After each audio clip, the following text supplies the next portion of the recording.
ওইটাতে যাবেন, ওইখান থেকে হেলিকপ্টার রেডি, আমি রোবট। হুজুর কি রোবট? হুজুর তো মানুষ না। এগুলো করবেন না। ধৈর্য ধরতে শিখুন, একটু স্থির হন।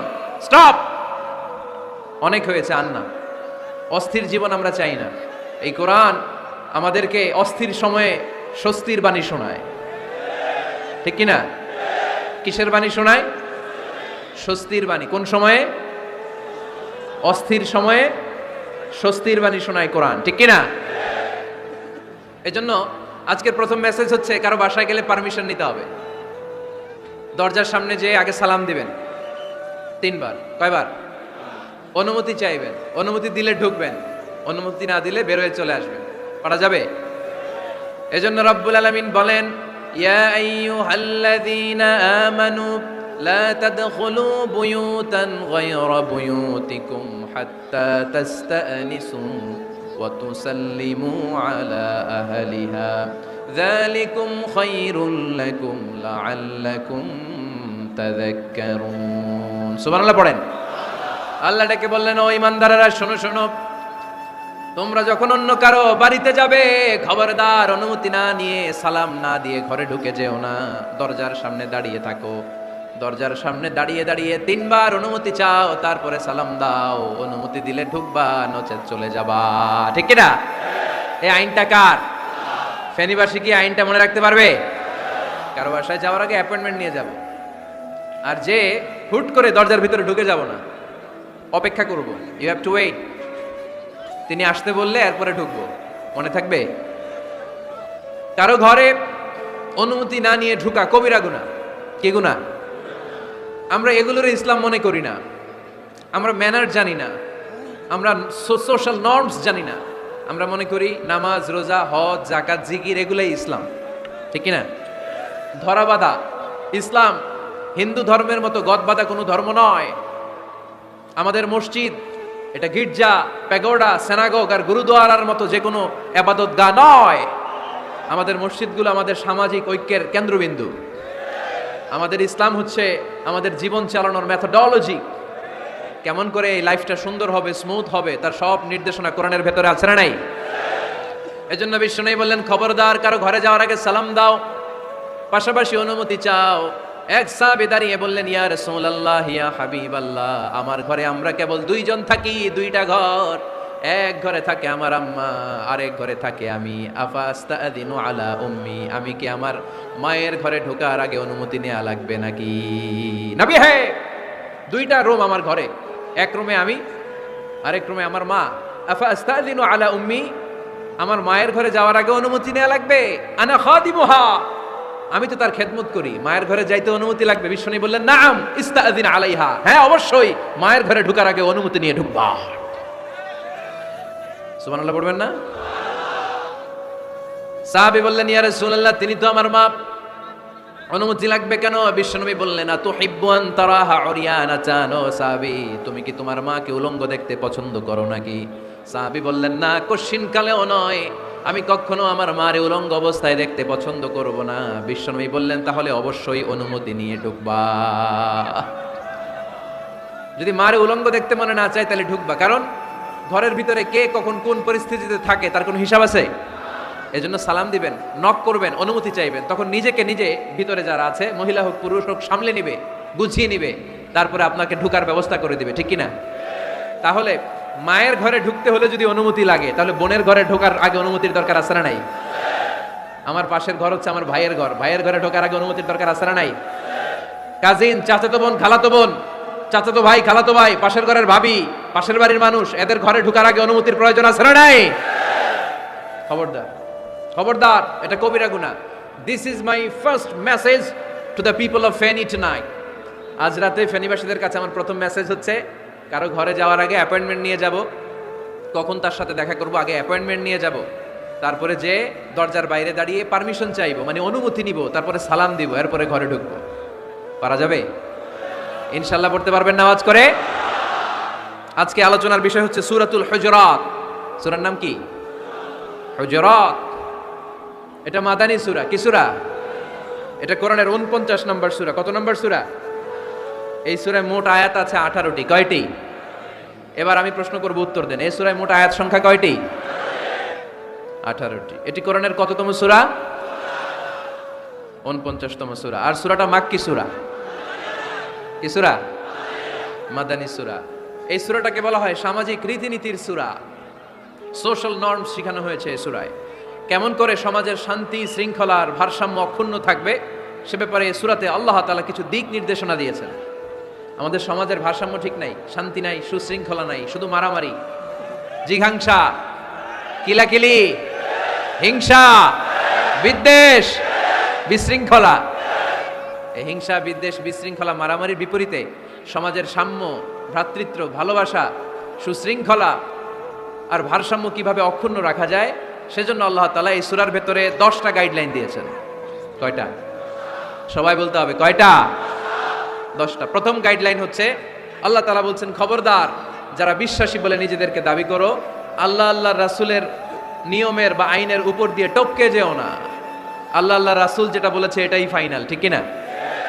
রব্বুল আলামিন বলেন, ইয়া আইয়ুহাল্লাযীনা আমানু লা তুকদ্দিমু বাইনা ইয়াদাইল্লাহি ওয়া রাসূলিহি ওয়াত্তাকুল্লাহ ইন্নাল্লাহা সামিউন আলীম। পড়েন সুবহানাল্লাহ। আল্লাহ বললেন, যারা বিশ্বাসী বলে দাবি করো, খবরদার আল্লাহর দেয়া বিধান আর আমার নবীর দেয়া বিধান, এই বিধানগুলাই ফাইনাল। এই ফাইনাল কথার পরে মুমিনের কোনো কথা থাকতে পারে? আল্লাহ যেটা বলেছে, আল্লাহ রাসূল যেটা বলেছে সেটাই ফাইনাল। আওয়াজ করে বলতে হবে, সেটা কি? এটা ফাইনাল। এরপর আর নতুন কোনো কথা নাই। যখনই বলা হবে আল্লাহ বলেছে, রাসূল বলেছে, আমরা বলবো আমান্না, সামি'না ওয়া আতা'না, আমরা শুনলাম, মানলাম, বিশ্বাস করলাম। আমাদের পক্ষ থেকে আর দ্বিতীয় কোনো কথা নাই, ঠিক কি না? এজন্য আল্লাহ বললেন, খবরদার আমি আর আমার রাসূল যেটা দিয়েছি সেটাই ফাইনাল। অতিরিক্ত বুঝতে চেও না, ওভার স্মার্ট সাজতে চেও না। আমি আল্লাহর দেয়া নবীর দেয়া বিধানের সামনে অ্যাডভান্স হতে চেও না, কারণ আমি আল্লাহ আর আমার রাসূল যেই নিয়ম দিয়েছি সেটাই ফাইনাল, সেটাতেই বরকত। কোন মুমিন বান্দা বান্দীদের কাছে যখন আল্লাহ আর আল্লাহর রাসূলের কথা বলা হয় তাদের কাছে এটাই ফাইনাল, ঠিক কি না? ওমা কানা লিমুমিনিন ওয়ালা মুমিনাতিন ইযা কাদাল্লাহু ওয়া রাসূলুহু আমরান আইয়াকুনা লাহুমুল খিয়ারাতু মিন আমরিহিম। মুমিন নরনারীর কাছে যখন বলা হবে এটা আল্লাহর কথা, আল্লাহর রাসূলের কথা, এটাই ফাইনাল। এরপরে মুমিনের আর নতুন কোনো চয়েস থাকতে পারে? আল্লাহ বলেছে 5 ওয়াক্ত সালাত জামাতের সাথে আদায় করো, এটাই ফাইনাল, ঠিক কি না?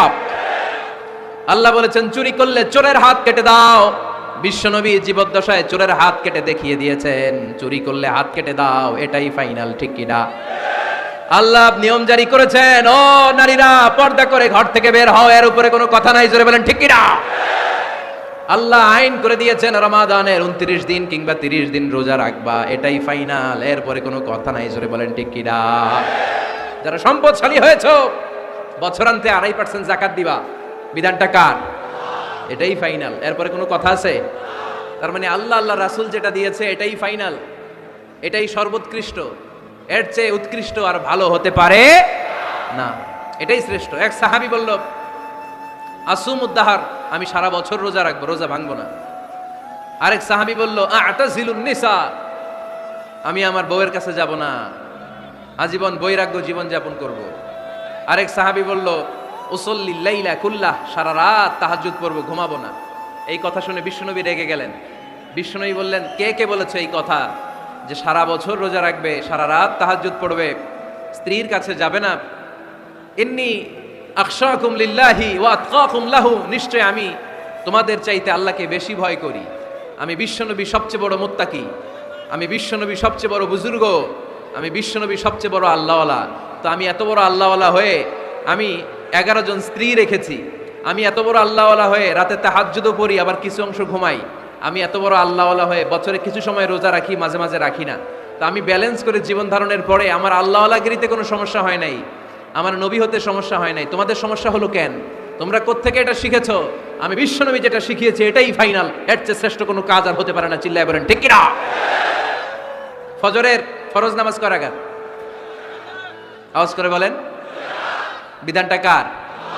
আপনি যদি বলেন আমি একটু বাড়ায় পড়বো, 3 রাকাত পড়বো, সব বেশি হবে না?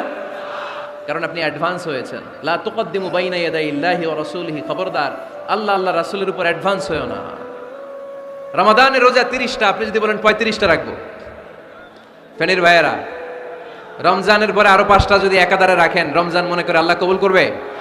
কবুল করবে? তার মানে আল্লাহ রাসূল যেটা বলেছে এটাই ফাইনাল।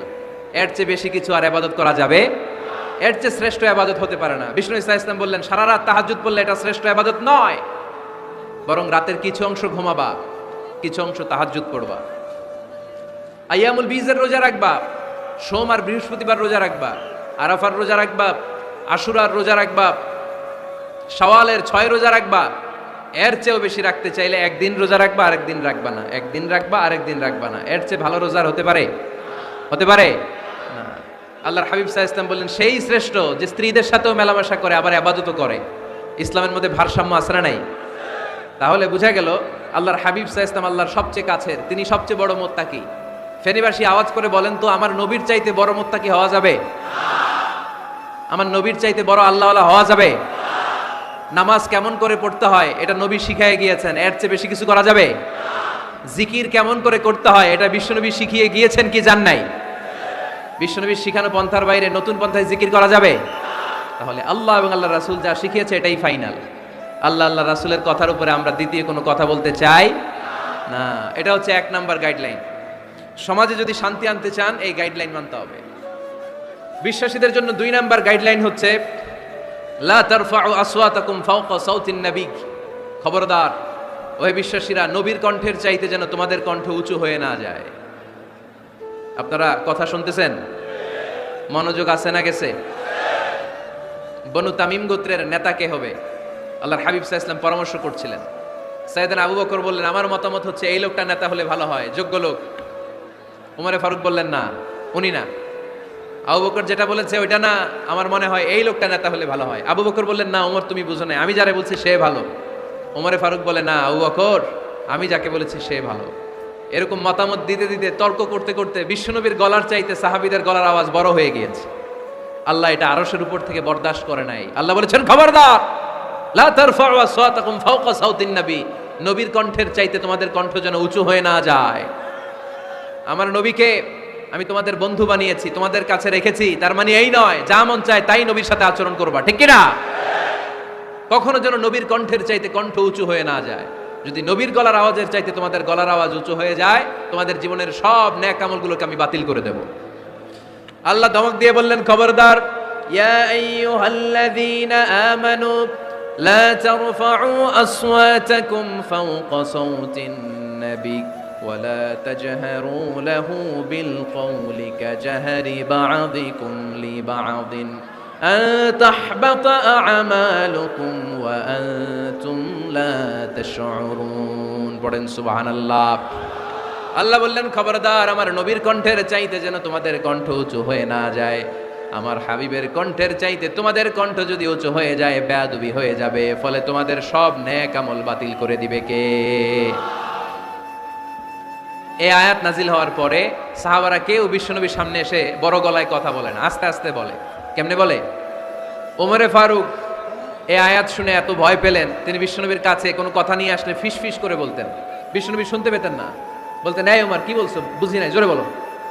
ওমরে ফারুক সাউন্ড বাড়িয়ে জোরে বলতেন। বিশ্বনবী বলতেন এই কি বলেছো, এদিকে আসো, জোরে বলো। আমি শুনতে পাচ্ছি না, ওমর আরো জোরে বলো। ওমরে ফারুক আবার একটু সাউন্ড বাড়িয়ে আবার বলতে আরম্ভ করতেন। বিশ্বনবী বলতেন আমি শুনতে পাচ্ছি না, জোরে বলো। সুবহানাল্লাহ পড়েন। ভয়ে আন তাহবাতা আমালুকুম ওয়া আনতুম লা তাশউরুন। খবরদার, নবীর কণ্ঠের চাইতে যদি কণ্ঠ উঁচু হয়ে যায় সব নেক আমল বাতিল করে দিবে কে? আপনারা যারা হজ উমরা করেছেন, হজ আর উমরা করতে পেরেছেন কারা কারা দেখি? মাশাআল্লাহ। যারা করতে পারি নাই আমরা, আমাদেরকেও যেন আল্লাহ তাআলা তৌফিক দান করে, আমরা পড়ি আমিন।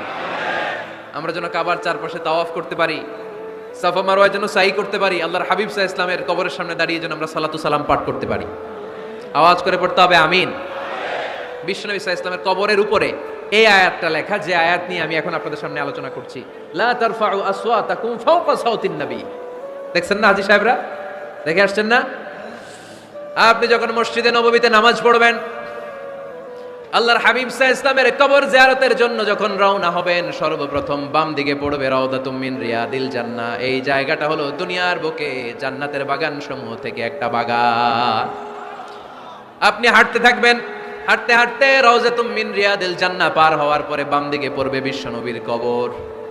বিশ্বনবীর কবরের সামনে দাঁড়িয়ে কোনো উম্মত সহ্য করতে পারে নাকি? ধৈর্য ধারণ করতে পারে নাকি? আজীবন যেই নবীর কথা শুনলাম, আজীবন যেই নবীর হাদিস চর্চা করলাম, আজীবন যেই নবীর ভালোবাসা হৃদয়ের মধ্যে ধারণ করলাম, ওই নবী নাকি এই জায়গায় শোয়া, ওই নবী নাকি এখানে শুয়ে আছে, এটা কল্পনা করলে কোনো উম্মত ধৈর্য ধারণ করতে পারে? কলিজাটা ছিঁড়ে খান খান হয়ে যায়, চিৎকার দিয়ে নবীরে ডাক দিতে মনে চায়, কিন্তু আল্লাহ বলেছেন খবরদার, কবরের উপরে এই আয়াতটা লেখা, লা তারফাউ আসওয়াতাকুম ফাওকা সাউতিন নবী, খবরদার এটা নবীর দরবার, এখানে বড় গলায় চিৎকার চেঁচামেচি করে কোনো আওয়াজ করা যায় না। চিল্লায় বলেন ঠিক কি না? এজন্য আল্লাহ বললেন লা তারফাউ আসওয়াতাকুম ফাওকা সাউতিন নবী, খবরদার নবীর কণ্ঠের চাইতে যেন কণ্ঠ উঁচু হয়ে না যায়। এই আয়াতের হুকুম আল্লাহর হাবিব সাল্লাল্লাহু আলাইহি ওয়াসাল্লামের জীবদ্দশা অবস্থায় যেমন ছিল ঠিক এখনো এটারে বলবৎ রেখেছে কে?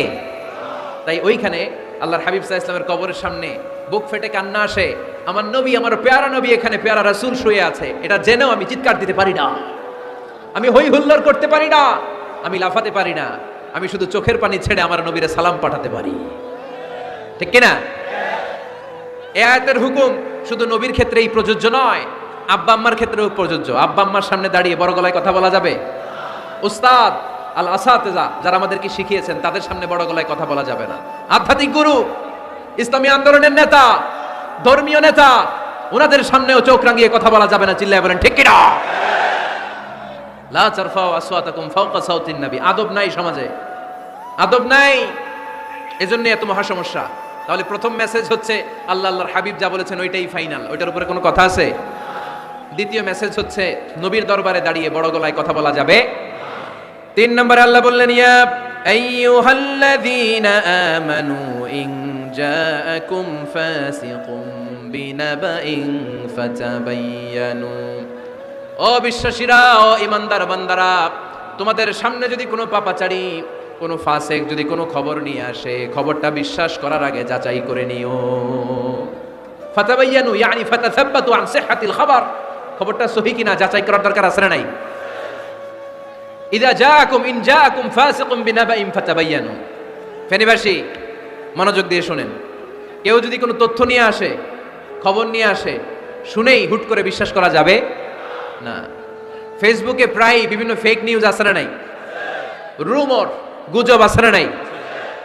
আমি তখন মালয়েশিয়া, হঠাৎ করে দেখলাম নিউজের মধ্যে অনেকে স্ট্যাটাস দিতে শুরু করেছে যে পেঁয়াজের মতো লবণেরও দাম বেড়ে গেছে। এটা কি সত্য নিউজ না গুজব? জোরে বলেন। গুজব। আসলে কি লবণের দাম বাড়ছিল? বাড়ে নাই, কিন্তু না জেনেই অনেকে শেয়ার দিছে। এই জন্য ফেসবুকে কোনো নিউজ যদি আপনি দেখতে পান, শুনতে পান, verify, justify the news whether it's true or wrong. Check, make a cross check and double check regarding the authenticity of the report. এই রিপোর্টটা সঠিক কিনা ভেরিফাই করবেন আগে, তারপরে শেয়ার মারবেন। অনেকে আছে সিলে কান নিয়ে গেছে, শুনে সিলের পিছনে দৌড়।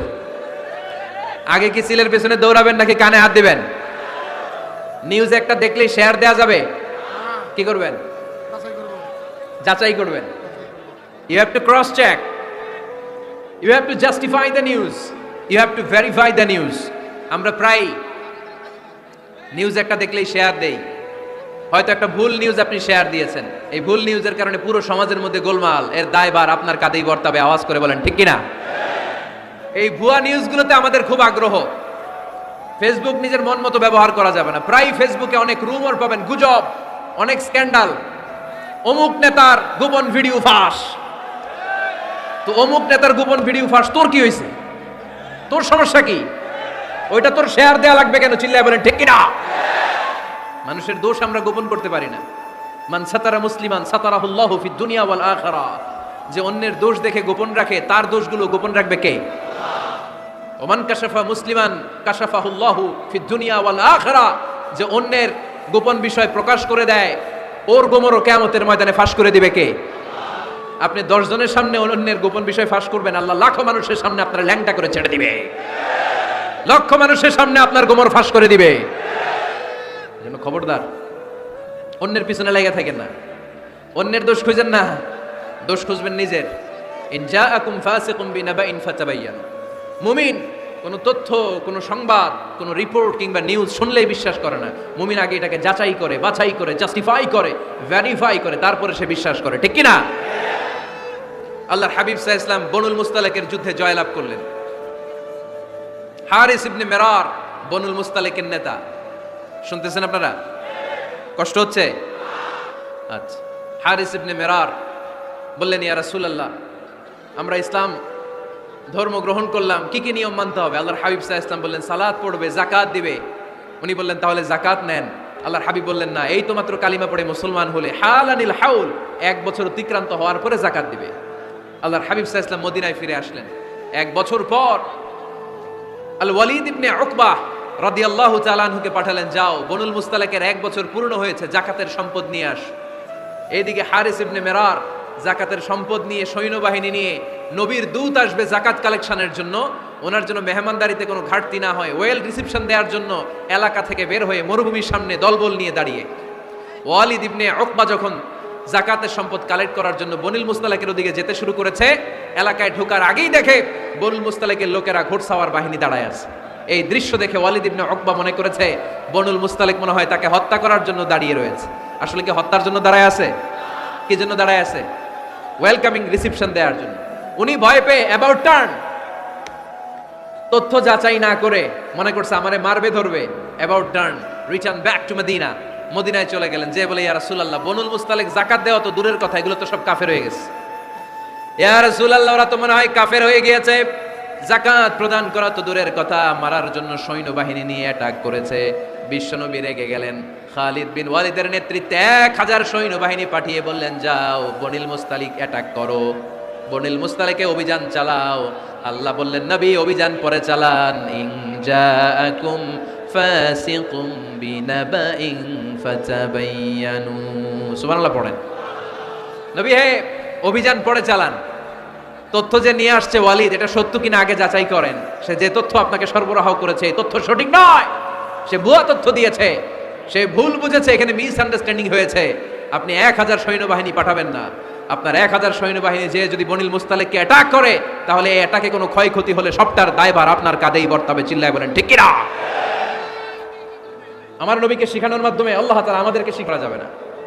আগে যাচাই বাছাই করার দরকার আছে না নাই? আছে। আপনার বন্ধু এসে বলল, আরে দোস্ত তুমি এইখানে, ভাবিরে তো দেখলাম বাজারে আরেক লোকের সাথে ঘুরতেছে। আপনি রেগে মেগে আগুন, অফিস থেকে বাসায় যায় বউরে কিল, আইজো মায়ের কাইলো মায়ের, এরকম হতে পারে না? আপনার বন্ধু হয়তো আপনার ওয়াইফের মতো আরেকজন মহিলাকে দেখেছে, এটা হতে পারে কি পারে না? আপনার ওয়াইফকে জিজ্ঞেস করেন নাই, ক্রস চেক করেন নাই, না করে আপনি ঝগড়া মারামারি শুরু করে দিয়েছেন। এই ছোট্ট ঝগড়া থেকে বিচ্ছেদের দিকে, ডিভোর্সের দিকেও যেতে পারে, এরকম আছে না নাই? এরকম অনেক বুড়ি বুড়ি কেস আমাদের কাছে আছে। নিউজ যাচাই না করে, গুজব আর রুমর যাচাই না করে সিদ্ধান্ত নিয়েছে, পরে মাথার মধ্যে চাপড়ায়, নিজের কপালে নিজে চাপড়ায়, এরকম আছে না নাই? তাহলে আল্লাহ তাআলার দেয়া 3 নাম্বার গাইডলাইন হচ্ছে, কোনো তথ্য শুনেই বিশ্বাস করা যাবে না, আগে যাচাই করতে হবে। আওয়াজ করে বলেন, আগে কি করতে হবে? যাচাই করতে হবে। যাচাই বাছাই ছাড়া আজ থেকে ফেসবুকে আমরা আর কোনো নিউজ শেয়ার দিব? দিবেন? মনে থাকবে? আরে এগুলাই তো জরুরি ওয়াজ। কবরের ওয়াজ তো অনেক শুনছি, জান্নাত জাহান্নামের ভয় আর জান্নাতের নাজ নেয়ামত তো অনেক শুনেছি। সমাজটারে শান্তিপূর্ণ, ভারসাম্যপূর্ণ করার দরকার আছে না নাই? খবর শুনে আমরা বিশ্বাস করি, যাচাই না করে আমরা বলে বেড়াই না। যাচাই না করে, নিশ্চিত না হয়ে আজ থেকে কোনো নিউজ আমরা ফেসবুকে শেয়ার দিব না। 4 নম্বরে আল্লাহ বললেন, 4 নম্বর গাইডলাইন আল্লাহ দিলেন, ইয়া আইয়ুহাল্লাযীনা আমানু লা ইয়াসখার কওমুম মিন কওম। খবরদার আমার বিশ্বাসী বান্দারা, আমার ইমানদার বান্দারা কেউ কোনোদিন কাউরে ঠাট্টা বিদ্রুপ করে না। সুবহানাল্লাহ পড়েন। মুমিন বান্দা কাউকে ঠাট্টা করতে পারে? বিদ্রুপ করতে পারে না। আমাদের জিহ্বা আছে বলে আমরা যা ইচ্ছা তাই বলতে পারি? কথা বলেন না কেন? আমাদের কান আছে বলে কান দিয়ে আমরা যা মনে চায় তাই শুনতে পারি? যেন কানে শুনি সদা তোমার কালাম, এ খোদা চোখে যেন দেখি শুধু কোরআনের আয়াত শোনো আমার মুনাজাত, শোনো শোনো ইয়া ইলাহি আমার মুনাজাত, শোনো আমার মুনাজাত। সবাই আওয়াজ করে পড়েন আমিন। লা ইয়াসখর কওমুন মিন কওম, মুমিন বান্দা কখনো অন্য কাউকে ঠাট্টা করবে না। আমার কোনো ভাই মনে কষ্ট পায়, এরকম কোনো ঠাট্টা বিদ্রুপ খোঁচা মেরে পোক মেরে কথা বলা যাবে না। এটা তার চেহারা নিয়ে না, তার পেশা নিয়ে না, তার বংশ নিয়ে না, তার পরিবার নিয়ে না। তার বাবা চুরি করেছে, আমি কি বলতে পারবো তুই চোরের ঘরের চোর? বলে কি বলে না? কেউ একটু মোটা হইলে কয় তুই মোটুর ঘরের মোটু, চোখে কম দেখলে কেউ তুই কানার ঘরের কানা। আছে না নাই? না না, স্টপ, থামেন, অনেক হয়েছে, আর না, এগুলো বলা যাবে না। কারো আকৃতি নিয়ে খোটা দেয়া, ঠাট্টা করা, এটা স্বয়ং আল্লাহর সাথে ঠাট্টা করার শামিল, ঠিক কিনা? কারো নাক যদি ছোট হয়, এর কয় বোচা, তোর নাক বোচা। ফেনীতে আপনারা কি বলেন? হ্যাঁ, তো এই যে যার নাক বোচা হয়েছে, ও কি নিজে বানাইছে? যার নাক খাড়া, এটা বানাইছে কে? যে কালো, বানাইছে কে? সাদা শুভ্র, বানাইছে কে? তার মানে কারো আকৃতি নিয়ে যদি আপনি ঠাট্টা করেন, স্বয়ং আল্লাহর সাথে ঠাট্টা করলেন। কারণ কেউ কারো চেহারা বানানোর দায়িত্ব পায় নাই, মাতৃগর্ভে থাকতেই আমাদের চেহারার আকৃতিগুলো দান করেছে কে? হুয়াল্লাযী ইউসাউইরুকুম ফিল আরহামি কাইফা ইয়াশা লা ইলাহা ইল্লা হুয়াল আজিজুল হাকীম। তিনি এমন সত্তা, তোমরা যখন তোমাদের মায়ের পেটের ভেতরে ছোট্ট একটা ভ্রূণ কণা ছিলা, তখনই তোমাদের চেহারার আকৃতি দিয়েছে কে? মায়ের পেটে থাকতেই কে ছেলে হবে, কে মেয়ে হবে, কে সুশ্রী হবে, কে শ্যামলা হবে, কার নাক লম্বা হবে, কারটা খাটো হবে, এগুলো ফিক্স করে রেখেছে কে? এজন্য কখনো কারো চেহারা, কারো আকৃতি নিয়ে ঠাট্টা বিদ্রুপ করা যাবে না। কারণ এই চেহারা আমরা বানাই নাই, বানাইছে কে? প্রত্যেককে যদি আল্লাহ তাআলা প্রত্যেকের নিজের চেহারা ডিজাইন দেওয়ার সুযোগ দিত, তাহলে আমরা আমাদের চেহারা কি এরকম বানাইতাম? কি করতাম? আপনাকে যদি আপনার চেহারা তৈরি করার ডিজাইন আল্লাহ দিত, যে তুমি যেমন মনে চাই নিজের চেহারাটার ডিজাইন দাও, কেমন বানাতেন নিজেকে? কথা বলেন, কয়েকজন বলেন না? হ্যাঁ, সবচাইতে সুন্দর, সবচাইতে সুন্দর করে আমি আমার অবয়বটাকে তৈরি করতাম। কোন নারীকে যদি তার চেহারার ডিজাইন তৈরি করার সুযোগ আল্লাহ দিতেন, সে নারী তাকে বিশ্ব সুন্দরী করে তৈরি করত, ঠিক কিনা? এটা আল্লাহ আমাদেরকে দেয় নাই, এটা আল্লাহ তাআলা নিজ হাতে রেখেছে, নিজে করেছে। তাই কারো আকৃতি নিয়ে ব্যঙ্গ করলে স্বয়ং আল্লাহর সাথে ব্যঙ্গ করার শামিল। চিল্লায় বলেন ঠিক কিনা? সাইয়েদনা ইবনে মাসউদ রাদিয়াল্লাহু তাআলা আনহুর পায়ের নলা ছিল চিকন, হাদিসে এসেছে দাকিকুস সাকাইন, ওনার পা দুইটা ছিল চিকন খেজুর পাড়ার জন্য। ইবনে মাসউদ রাদিয়াল্লাহু তাআলা আনহু যখন খেজুর গাছে উঠলেন, সাহাবারা সাইয়েদনা ইবনে মাসউদের পা দেখে হাসাহাসি শুরু করে দিল। বিশ্বনবী বললেন, খবরদার খবরদার, ইবনে মাসউদের চিকন পা দেখে তোমরা হেসো না। ইবনে মাসউদের চিকন পা দেখে তোমরা হাসো, কিয়ামতের ময়দানে ইবনে মাসউদের এই চিকন পা গুলো যদি মিজানের পাল্লায় রেখে দেওয়া হয়, এই পা দুইটার ওজন উহুদ পাহাড়ের চেয়ে ওজনওয়ালা হয়ে যাবে। এজন্য খবরদার, জিহ্বা আছে বলে যে কোনো কমেন্ট করবেন না। এই আবার কি সেদিক আওয়াজ কেন? হ্যাঁ, আর কি দেখবেন? এখনই তো বিদায় নেব আমি, চুপ করেন না, এবার থামেন। জিহ্বা আছে বলেই যে কোনো ধরনের মন্তব্য করা যাবে না। আল্লাহর হাবিব সাল্লাল্লাহু আলাইহি ওয়াসাল্লাম বলেছেন, মাইয়াদমান লি মা বাইনা লিহিয়াইহি ওয়া মা বাইনা রিজলাইহি আদমান লাহুল জান্নাহ। ও আমার উম্মতেরা, তোমাদের মধ্য থেকে কেউ যদি আমাকে দুইটা অঙ্গের গ্যারান্টি দেয়, কয়টা অঙ্গের? সবাই বলতে হবে কয়টা? আমার কোন উম্মত যদি আমাকে দুইটা অঙ্গের গ্যারান্টি দেয় যে তারা এই দুই অঙ্গের পাপ করবে না, আমি তাদেরকে জান্নাতের গ্যারান্টি দেই। এক নম্বরে মা বাইনা লিহিয়াইহি, দুই চোয়ালের মাঝখানে যা থাকে মানে জিহ্বা।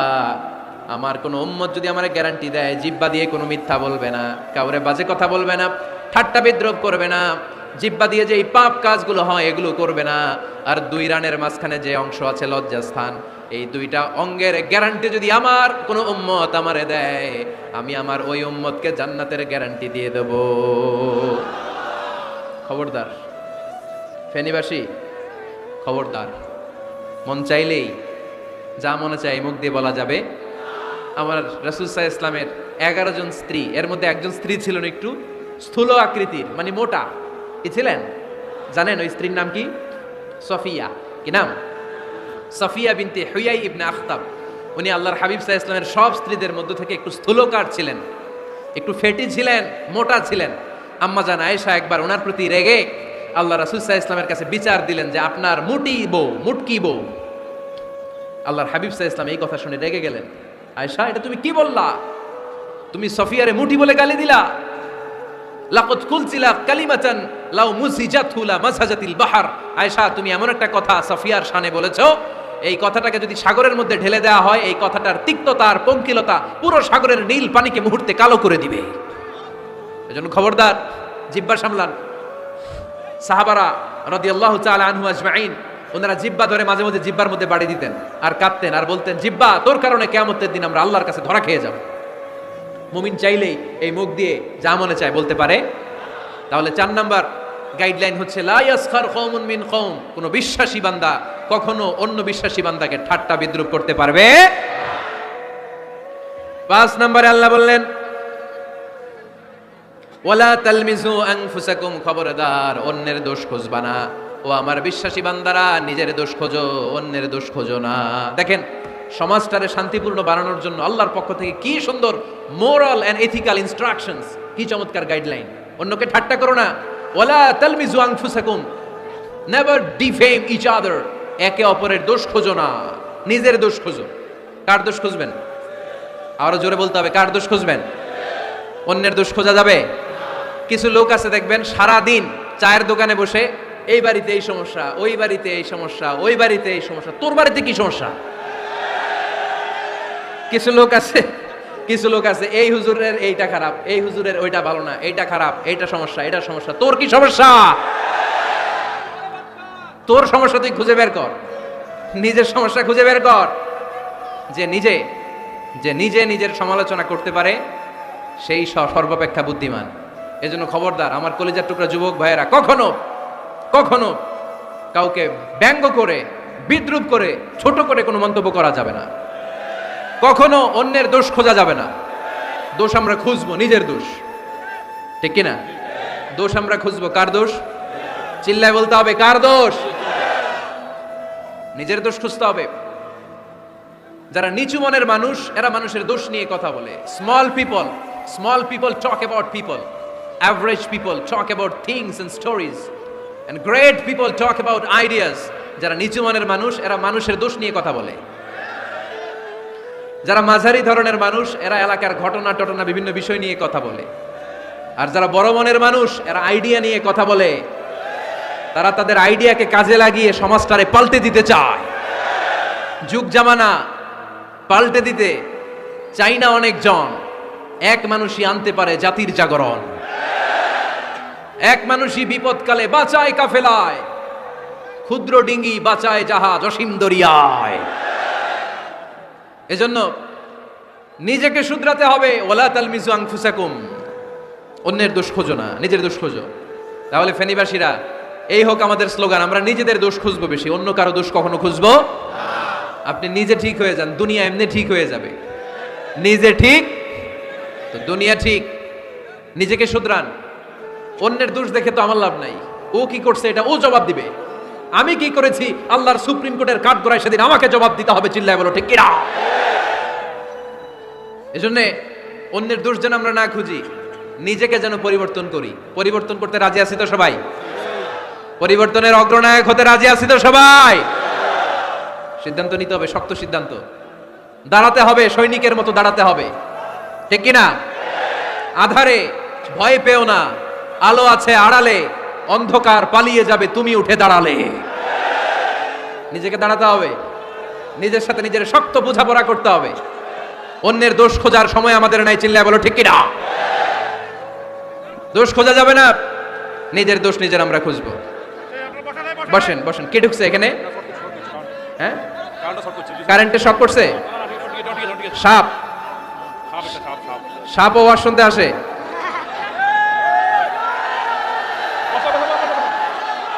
মাশাআল্লাহ। এখানে শ্রোতা হিসেবে আছে বীর মুজাহিদ, মেরে ফেলছে এটারে। ঠিক আছে ঠিক আছে ঠিক আছে, বসেন। এখনো কথা বাকি, বসেন। একটা আওয়াজ হবে না, একটা আওয়াজ হবে না, আবার আওয়াজ হয় এখানে। তাহলে ফেনীর ভাইয়েরা অন্যের দোষ খুঁজবে না, নিজের দোষ খোঁজা যাবে? যাবে যাবে? ক্লান্ত হয়ে গেছেন? কষ্ট হচ্ছে? তারপরে 7 নম্বরে আল্লাহ বললেন ওয়ালা তানাবাজু বিল আলকাব, ওয়ালা তানাবাজু বিল আলকাব। এই ছেলেরা, এই আমি এখনই উঠে যাব, বিদায় নিচ্ছি, বসো। বসেন ভাই, বসেন। এগুলো অনেক জরুরি কথা, মনোযোগ দিয়ে শুনেন। ওয়ালা তানাবাজু বিল আলকাব, মানুষকে মন্দ নামে ডেকো না। অনেকের নাম চেঞ্জ করে ডাকি, আছে না নাই? না, আমার কলিজার টুকরা ফেনীর ভাইয়েরা, আজ থেকে কখনো কারোর নাম চেঞ্জ করে আমরা ডাকবো না। যে নামে তাকে ডাকলে সে খুশি, আমরা ওই নামে ডাকবো, পারবো তো?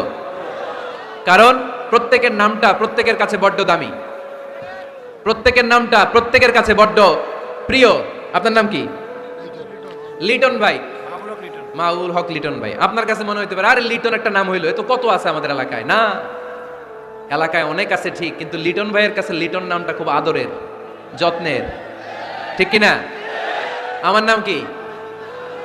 আমার নাম মিজান। আরে মিজান একটা নাম হইলো নাকি? কত নাম আছে মিজান, এলাকার সিপাই পয়রাস। এটা ঠিক, অনেক নাম আছে মিজান নামে, কিন্তু যেহেতু এটা আমার নাম, আমার কাছে এই নামটা বড় দরদের, বড় যত্নের, বড় আদরের। কারণ এই নামটা আমার পরিচয় বহন করে। ভাইয়ের নাম কি? স্বপন। স্বপন ভাই এলাকায় অনেক আছে না?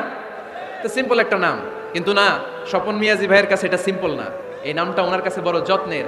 মানুষ তার নাম খুব পছন্দ করে, নিজের নামের। কারণ দেখবেন কাগজ আর কলম পাইলে সবাই নিজের নাম লেখে, খালি নিজের নামের সিগনেচার দেয়, আছে না নাই? এরপরে দেখবেন যে কক্সবাজারে গেলে সাগরের তীরে বালু পাইলেই বালুর মধ্যে নিজের নাম লেখে, আবার ওই নামের পাশ দিয়ে লাভও আঁকে, আছে না নাই? আমি অনেক দেখেছি, সাগর পারে গেলেই মানুষের মন উথাল পাতাল করে, তো সাগরের বালিতে নিজের নামটা বড় করে লেখে চারদিক দিয়ে লাভ, মানে এই নামটারে আমি লাভ করি। এটা প্রমাণ করে প্রত্যেকে নিজের নামটারে বড্ড বেশি ভালোবাসে, ঠিক কিনা?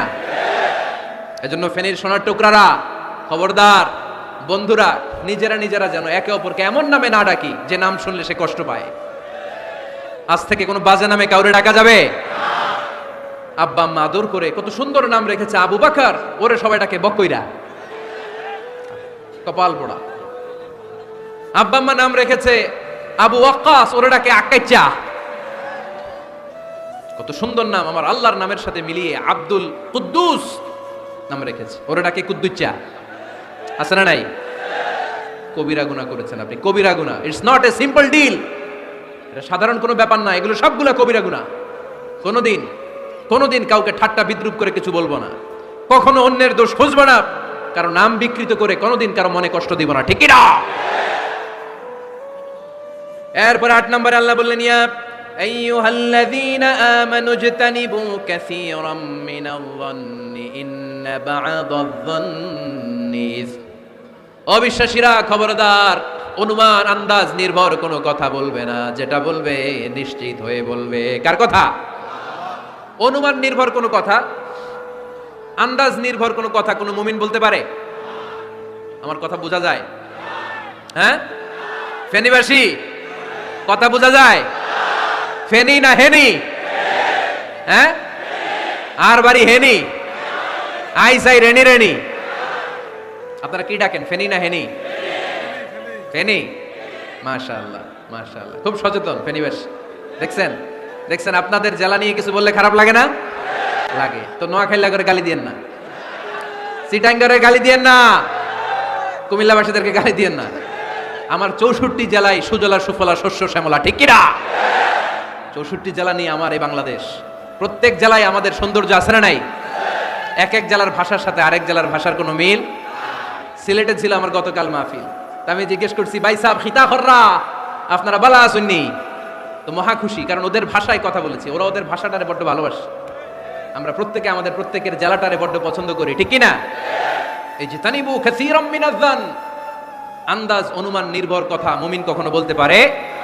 এজন্য আল্লাহর হাবিব বললেন ইয়াকুম ওয়াজ-যান ফাইন্নাজ-যান্না কাযাবুল হাদিস। খবরদার, তোমাদের উচিত আন্দাজ অনুমান নির্ভর কথা থেকে বেঁচে থাকা, কেননা অনুমান করে কথা বললে পাপ হয়। অনুমান করে কথা বললে কি হয়? আজকে থেকে আমার ফেনীর সোনার টুকরারা অনুমান করে আন্দাজে কোনো কথা বলবো আমরা? বলবো না, ধারণা করে কিছু বলবো না। আর ধারণা করলেও ভালো ধারণা করব। কি ধারণা? রাস্তা দুইটা, একটা পজিটিভ আর একটা নেগেটিভ। মুমিন পজিটিভ ধারণা করে, মুমিন কখনো নেগেটিভ ধারণা করে না। তাহলে কোন দিকে যাব, পজিটিভ না নেগেটিভ? আওয়াজ করে, পজিটিভ না নেগেটিভ? যারা মুনাফিক এরা ইয়াত্তাবিউনা ইল্লা যান ওয়া ইন্না যান্না লা ইউগনি মিনাল হাক্কি শাইআ। যারা মুনাফিক এরা আন্দাজ অনুমান নির্ভর মানুষের ব্যাপারে কথা বলে, আর আন্দাজ অনুমান কখনো সত্যের বিকল্প হতে পারে না। আন্দাজ অনুমান কখনো সত্যের বিকল্প হতে পারে? এজন্য দৃষ্টিভঙ্গি বদলান, জীবনকে বদলায় দিবে কে? আমরা কখনো কোনো নেগেটিভ কথা বলবো না, অলওয়েজ পজিটিভ। অলওয়েজ কি? এই যে আমার হাতে কি দেখা যায়? পানির বোতল, তাই না? এখানে অর্ধেক পানি ভরাস। কাউকে যদি প্রশ্ন করি, ভাই কি দেখতে পাচ্ছেন, একদল বলবে এখানে অর্ধেক বোতল খালি দেখা যায়। উত্তরটা সঠিক, আসলে বোতলের অর্ধেক খালি। আবার এদিকে আরেকজনের বললাম, ভাই এখানে কি দেখা যায়? বলবে হুজুর বোতলের অর্ধেক পানি ভরা। এটাও সঠিক উত্তর। প্রথমটা ছিল নেগেটিভ উত্তর, দ্বিতীয়টা পজিটিভ উত্তর। ঠিক কি না?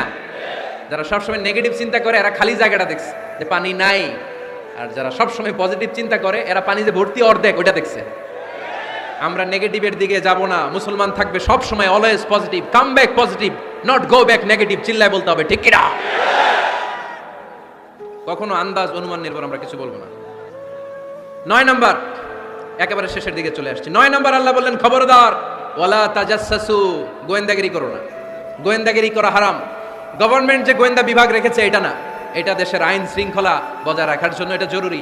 আল্লাহর হাবিব সাল্লাল্লাহু আলাইহি ওয়াসাল্লামেরও নিজস্ব গোয়েন্দা ছিল, কিন্তু আমরা যে নিজেরা গোয়েন্দাগিরি করি এটারে হারাম ঘোষণা করেছে কে? অনেকে আছে দেখবেন জানলা একটা খোলা থাকলে উকি মারে। আলহামদুলিল্লাহ ফেনীতে এগুলা নাই। দুইজন ওদিকে কি যেন বলতেছে, উনি আড়ি পেতে কথা শুনে। আছে না নাই? ছিদ্র একটা থাকলে উকি মারে। আছে না নাই? খবরদার ওয়ালা তাজাসসু, গোয়েন্দাগিরি করো না। কখনো কোনোদিন কারো পারমিশন ছাড়া মোবাইলের গ্যালারি চেক করবেন না। কখনো কারো পারমিশন ছাড়া তার ফেসবুকের মেসেঞ্জারে কে কার সাথে চ্যাটিং করেছে এটা করা যাবে না। কখনো কারো পারমিশন ছাড়া তার মেইলের ইনবক্স খুলে দেখা যাবে না। কখনো কারো পারমিশন ছাড়া কারো ব্যক্তিগত চিঠি পড়া যাবে না। দিস ইজ ইসলাম, এটাই ইসলাম। আমরা ইসলামকে শুধু নামাজ আর রোজা আর জিকির আর এই দাড়ির মধ্যে সীমাবদ্ধ করেছি। প্রত্যেকের একটা প্রাইভেসি আছে না নাই? Everyone has privacy and no one should interfere in his privacy or in her privacy.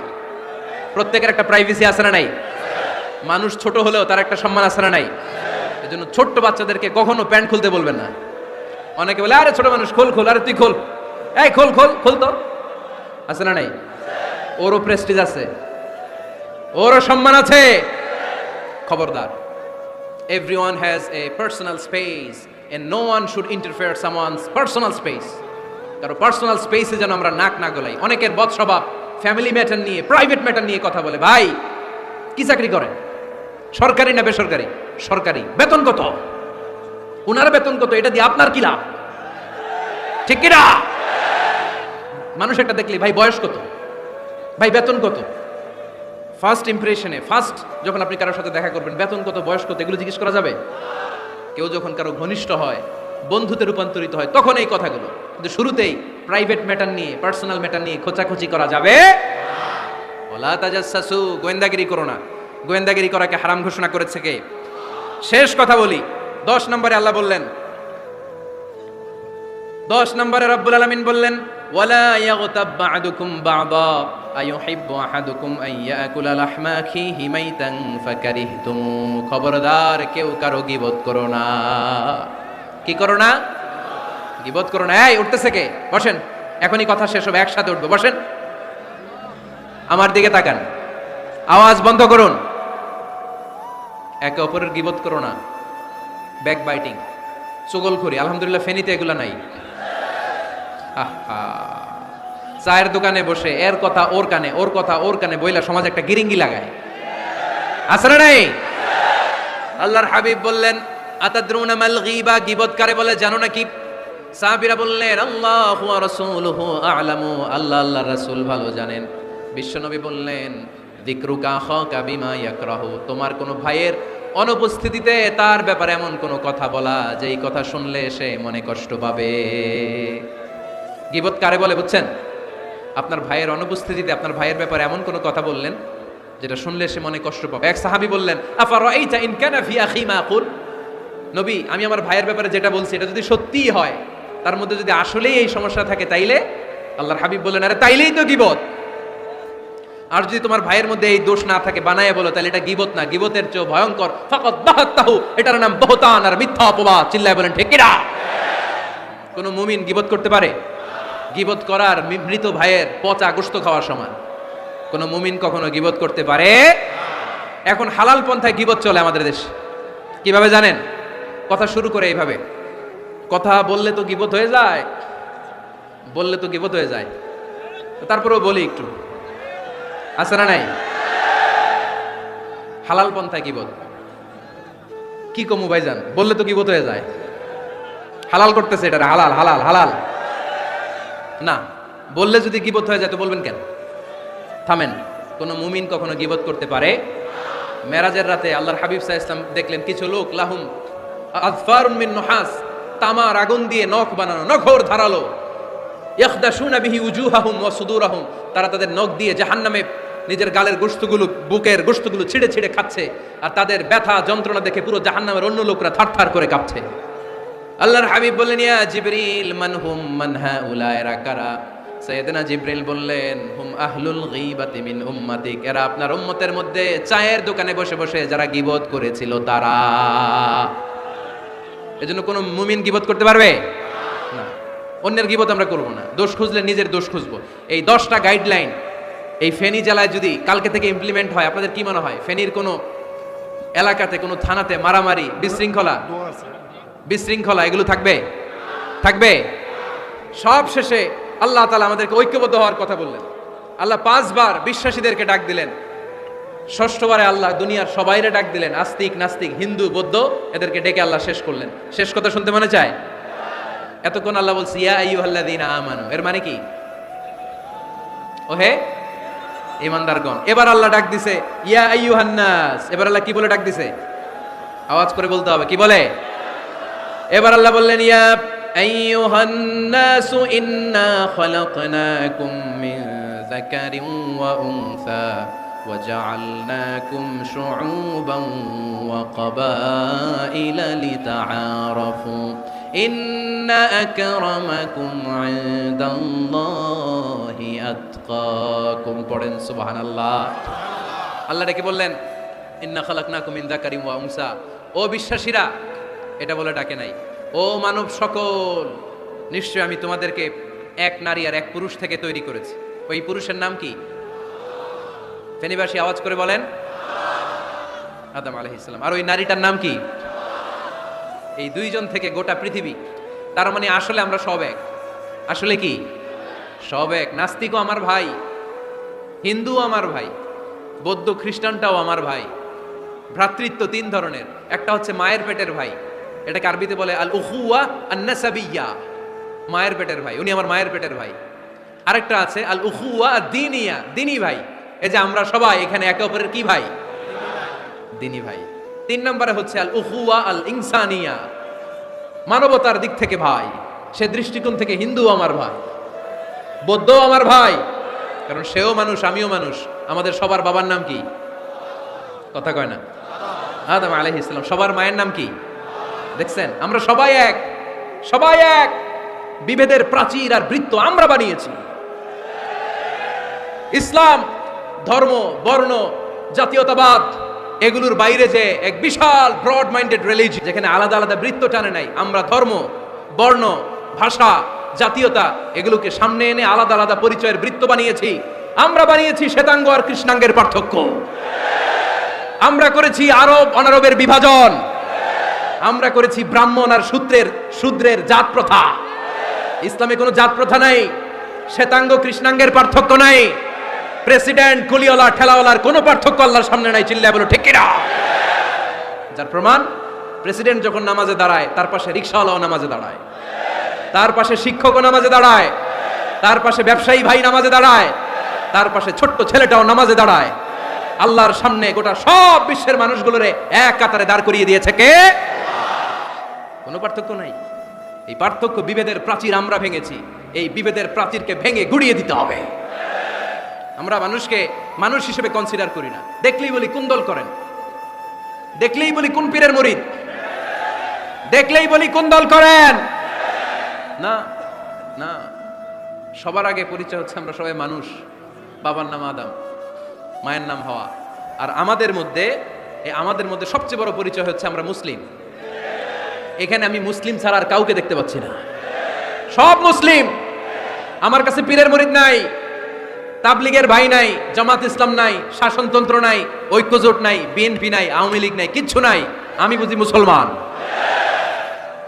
আমরা একে অপরের মুসলমান বলে কনসিডার করতে চাই না তো, খালি পিস পিস করি, টুকরা টুকরা করে দেশটারে শেষ করে দিলাম। আমাদের প্রভু কয়জন, নবী কয়জন, কোরআন কয়টা? কিন্তু আমাদের মধ্যে বিভাজন। আমরা কি বিভাজন চাই নাকি ঐক্য চাই? আমাদের প্রভু এক, এক নবীর উম্মাহ, জীবন বিধানে কই শিবানী কোরআন।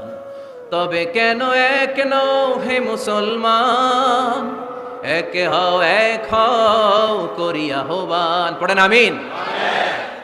বাইতুল্লাহ এক, মদিনা শরীফ এক, উহুদ পাহাড় এক, বদরের মাঠ এক, ঠিক কি না? একটা তো জীবন আর মরণ যে একটাই, একের সাথে মিলে মিশে একটাই প্রাণ। তবে কেন এক নও হে মুসলমান, এক হও করিয়া আহ্বান। পড়েন আমিন। বিভেদের প্রাচীর আর দেয়ালকে ভেঙে দেওয়ার জন্য এই যুবক ছেলেগুলাই যথেষ্ট, ঠিক কি না? আমার বাংলাদেশকে মাদক মুক্ত করার জন্য, ইফটিজিং মুক্ত করার জন্য, সুদ মুক্ত করার জন্য, যৌতুক মুক্ত করার জন্য আমার ফেনীর কলিজার টুকরা যুবকেরাই যথেষ্ট।